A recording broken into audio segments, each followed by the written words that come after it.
कि इस वक्त इलेक्शन कमीशन को लेकर वहां कहाँ उनकी जो है वो बकरी जो है वो डब्बे में बंद है ना, फंसी हुई है। जी और अभी एक आलेख लिखने से इतना हंगामा जो हो रहा है और इतने लोगों की नींव हिली हुई है, इसके पीछे का राज क्या है? और आप अपना आकलन बताएं सर। देखिए मयूर जी, जो हमारे दर्शकों के लिए भी है, जब आपने बोल ही दिया कि शीशा तो साफ है, ये तो जो आपका चेहरा है उसी पे काल कपोती हुई है। हमारे एक गुरु ग्रंथ साहब में है, मैं उससे शुरू करता हूँ। कल कल वाली शरा नवेड़ी, काजी कृष्णा हुआ।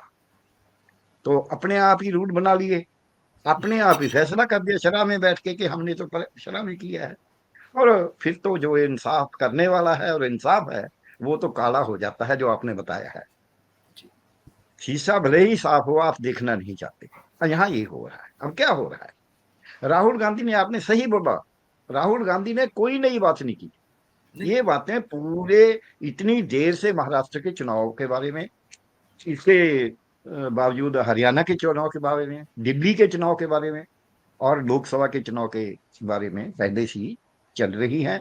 और इलेक्शन कमीशन ऑफ इंडिया, जो निर्वाचन आयोग है, उसको भी वीएफडी ने लेटर लिखा था पहले अपनी रिपोर्ट पब्लिश करने से, वोट फॉर डेमोक्रेसी।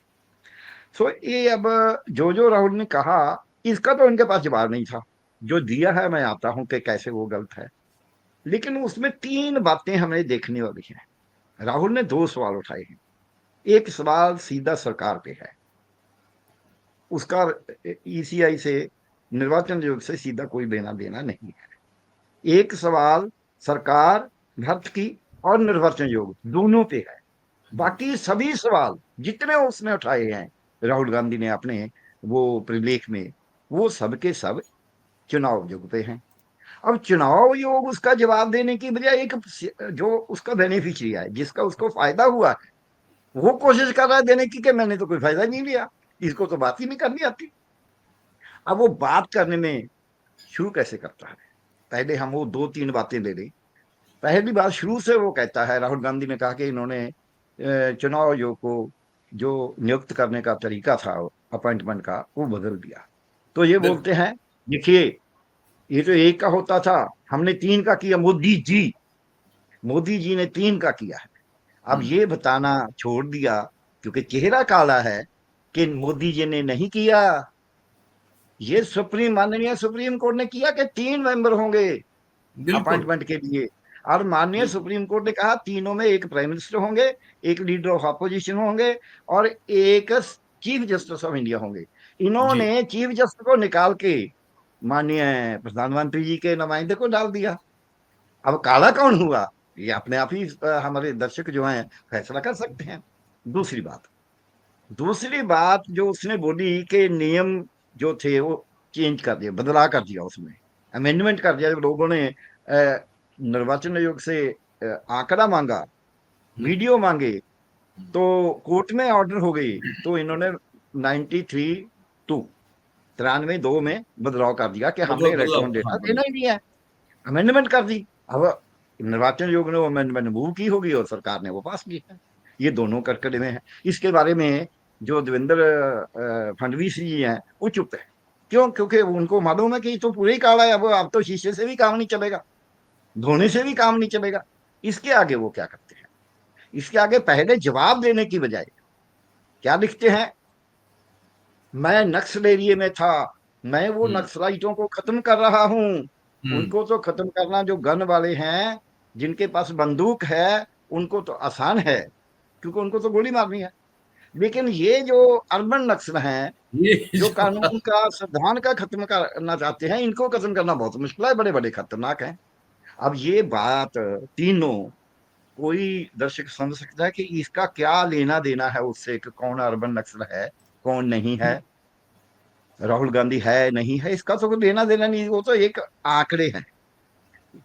तो इसके बाद मैं आता हूं उनके आंकड़ों पे। एक और आंकड़ा राहुल ने दिया, उस पर भी चुप रहा। वो आंकड़ा दिया कि जितने वहां अडल्ट पॉपुलेशन है महाराष्ट्र में, जो जी। वोटर हैं उससे भी ज्यादा हो गए। किसी भी जो राज्य है उसमें जितनी एडल्ट पॉपुलेशन होती है वो सारे के सारे वोटर नहीं बनते, लेकिन अगर वो पूरे के पूरे 100% भी बन जाएं तो उससे ज्यादा तो हो ही नहीं सकते। अब इन्होंने उसका जवाब नहीं दिया।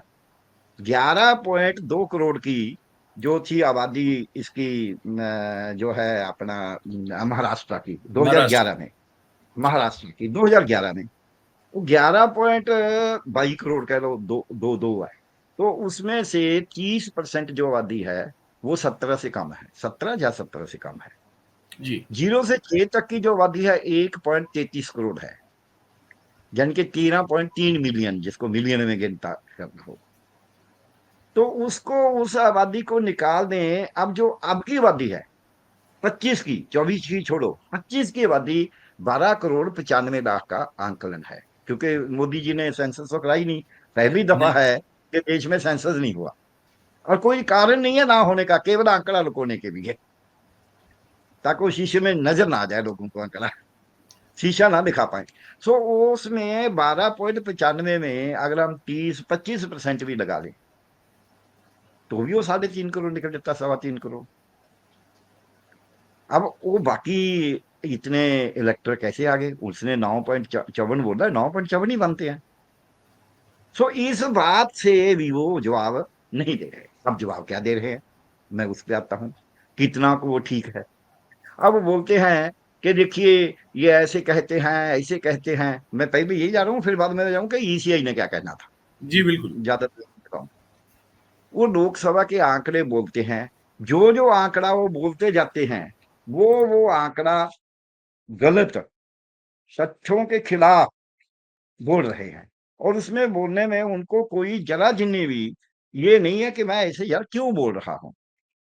आपने वो आर्टिकल देखा है, कहीं ये 63 लाख बोलते हैं, कहीं 77 लाख है, जी कहीं जी बिल्कुल 71 लाख बिल्कुल है। तो बिल्कुल। ये लोकसभा के आंकड़ा उसने दिया, एक भी आंकड़ा सवा एक के कि 1 करोड़ बड़ा, वो भी 1 करोड़ नहीं है, वो भी 99 लाख, जी 99 लाख। जी तो जी एक भी आंकड़ा जो इलेक्शन कमीशन का, निर्वाचन आयोग का, अपने जो आंकड़ा का वो आंकलन करके एक किताब बना देते हैं, वो उनकी उपलब्ध है। उसमें जो आंकड़ा दिया है कि कितने वोटर थे लोकसभा में 2004 में, 2009 में, 2014 में, 2019 में, 2024 में, जो हमने उतारा है, तो उसमें एक भी आंकड़ा इनके आंकड़े से मिलता नहीं है। अब जी 2004 में 6 करोड़ 30 लाख 12,208, उसके आगे 9 में 7 करोड़ 29 लाख 54,058, 2014 में 8 करोड़ 79 हजार, 8 करोड़ 7 लाख 98 हजार 823, 2019 में 8 करोड़ 86 लाख 76 हजार 946, और 2024 में 9 करोड़ 30 लाख 61 हजार 760। ये आंकड़ा है, ये एक ही आंकड़ा जो फडणवीस में, ये मेरे सामने पड़ा है उनका अखबार जो उसमें छापा है, हाँ तो बिल्कुल। एक भी आंकड़ा उसके साथ मेल नहीं खाता। अब वो बोलते हैं कि जी हमने विधानसभा की बात कर लेते हैं, कहते हैं लोकसभा से विधानसभा में, ये विधानसभा से विधानसभा में कैसे हुआ? पहले बोला लोकसभा से लोकसभा में, अब बोलता है लोकसभा से उसी साल की विधानसभा में कितना बढ़ावा हुआ। जो जो बढ़ावा उन्होंने गिनती बताने की बजाय जहां परसेंटेज बताई। जब आप अपना एक जो मापदंड है बदलते हैं तो उसमें कहीं ना कहीं बड़ी गड़बड़ होती है। तो मापदंड परसेंटेज जब आप करते हैं तो गड़बड़ होती है, आपको एब्सोल्यूट फिगर देनी होती है, वो नहीं दी।